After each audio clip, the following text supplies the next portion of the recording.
This is a huge issue affecting hundreds and hundreds of thousands of people in this country. 1 in 3 mortgage holders are paying at least €3,000 more per year than they were just 1 year ago. 1 in 5 are paying almost €6,000 extra a year. This is a huge cost of living crisis which has its roots in the same profiteering that lies behind the rising cost of rents, that lies behind the rising cost of food, that lies behind the rising cost of fuel. All of them caused by profiteering corporations and then a government which refuses to do anything about any of these crises. And the reason it gives, and the reason I presume we will hear from the Minister today that we can't do anything about the mortgages, is because we don't want to interfere in the market. We can't have price controls on petrol, we can't have price controls on electricity, we can't have price controls on groceries, and we certainly can't have controls or caps on mortgages because we're meant to have a free market. The truth is that this free market doesn't really exist.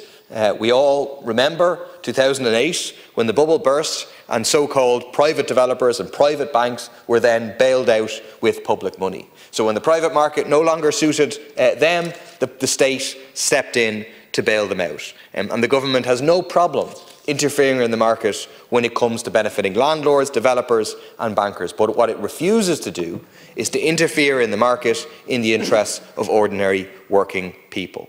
Workers are supposed to pay for the high house prices and the high rents you get during a bubble. Yesterday we heard that house prices are now 10% higher than they were at the peak of the Celtic Tiger. So now not only do we have the highest rates of homelessness, not only do we have the highest rents ever, we also have the highest prices ever. But then when the bubble bursts, they're expected to bail out the speculators that benefited from the high prices. So workers get shafted during the bubble and shafted during the bust. But it's a great system for those in the golden circle that Fianna Fáil, Fine Gael and the Greens represent. One of the arguments that we'll hear against this bill is the idea that it would deter new banks from coming in and competing against the existing banks because interest rates would be capped.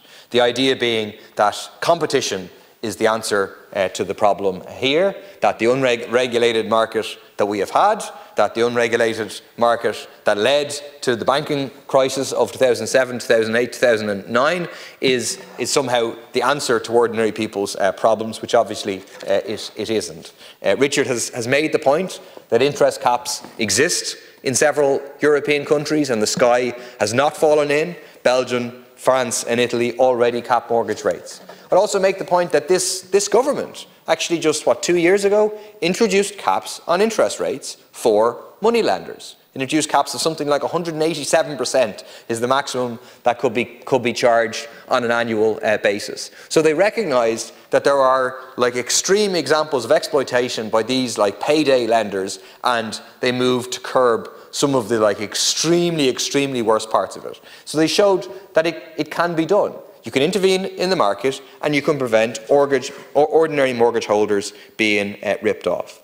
It's been 16 years since the crash in this country where banks and vulture funds have been free to set whatever rates that they like. And what we have ended up with through this process of great competition is some of the highest interest rates in Europe, at the same time parallel to, connected to, some of the most profitable banks and vulture funds in Europe. We know that AIB and Bank of Ireland are now making record profits, close to €4 billion between them last year. And for what? For keeping literally billions of our money, our deposits, on deposits with the European Central Bank at 4.25% interest, and then charging customers here among the highest mortgage interest rates in the European Union. Very easy, very nice money if you can get it. We don't have any idea how much profits the non-banks or vulture funds are making. But given that they're charging people even more than the banks are, in some cases 7 or 8%, it's a safe case that they have even higher profit margins than the banks. We've always said in People Before Profit, exactly as Richard said, we do not need these vulture funds. If we can drive these vulture funds out of Ireland, all the better. We don't agree with Michael Noonan of Fine Gael, who said that vultures carry out a very good service in the ecology because they, quote, clean up dead animals that are littered across the landscape. And he welcomed the vultures into this country with open arms. We think that is an offensive way to talk about the 95,000 families in this country with mortgages owned by vulture funds. The kind of service that they need is not a carnivorous vulture that feasts on human misery, but a not-for-profit banking system run as a public utility. A publicly owned banking system that actually provides people with a reasonable service by giving them access to credit without ripping them off, without making their lives hell. Similarly, giving access to small businesses to credit. But all of that is too much to ask of this right-wing neoliberal government. I want to give you a couple of examples of what this looks like. Because in refusing to cap mortgage interest rates, the government is saying to the 95,000 households with vulture funds in particular, we're going to leave you with these vultures. We're throwing you effectively to the wolves. I'll give you an example of a woman I met a few months ago at this stage, a woman who lives in West Tala, in an area of significant deprivation. They own their house. They had, you know, like many people, went into a crisis situation. She was with Ulster Bank, went into a personal insolvency arrangement, did everything that she was meant to do, paid all the money they're meant to pay, all of that, and then effectively when they were coming to an end of that arrangement, Ulster Bank very clearly was preparing to sell their mortgage on to a vulture fund, Promontory Scariff. As a result, her mortgage rate has shot through the roof. Just in June of last year, June of 2023, she had an interest rate of 3%. She's paying just over €1,000 a month. Since then, she's had 3 interest rate increases. She's now paying 5.25%, paying almost €1,400 a month. So an increase of €300 just in the space of a year, just less than a year, an increase in her outgoings at the time of all the other aspects of the cost of living crisis. I'll give you another example. A woman who contacted me to say that her loan was sold a few years ago to Start, now transferring to Mars, paying 7.5% on her interest-only mortgage. 60 years old, can see no way of getting out of it.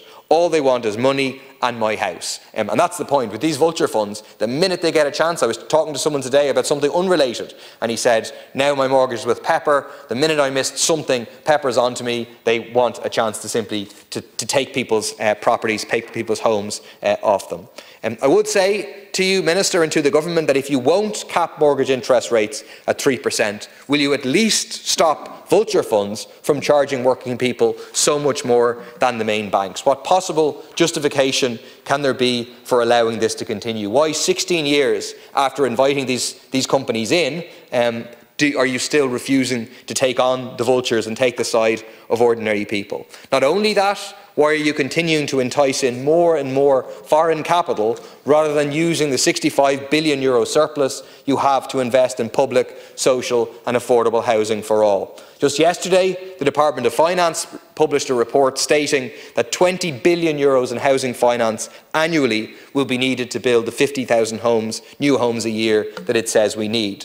But despite having this massive €65 billion surplus over the coming years, its plan is for 85% of that, 85% of that 20 billion to come from private capital and only 15% or 3 billion to come from public money. That means ignoring the recommendations of its own Housing Commission that at least 20% of the housing stock should be public. It means just like now, the housing of the future will be private, it'll be expensive. Because relying on private capital to build housing means housing will be an asset built to maximise profit for developers, for banks, for vulture funds, and not to secure the affordable, decent homes that people need and should have access to as a fundamental human right. Our bill seeking to cap mortgage interest rates at 3% is a small intervention to ending the merry-go-round of boom and bust cycle of private housing and the finance market. It seeks to set a limit on the gouging of mortgage holders by banks and vulture funds. To say that banks, which are making €4 billion a year in profits, Banks that received billions of euros in bailout money and vulture funds that feasted off the crash should have to give something back, that at least some limits should be placed on their gouging of those workers who bailed them out.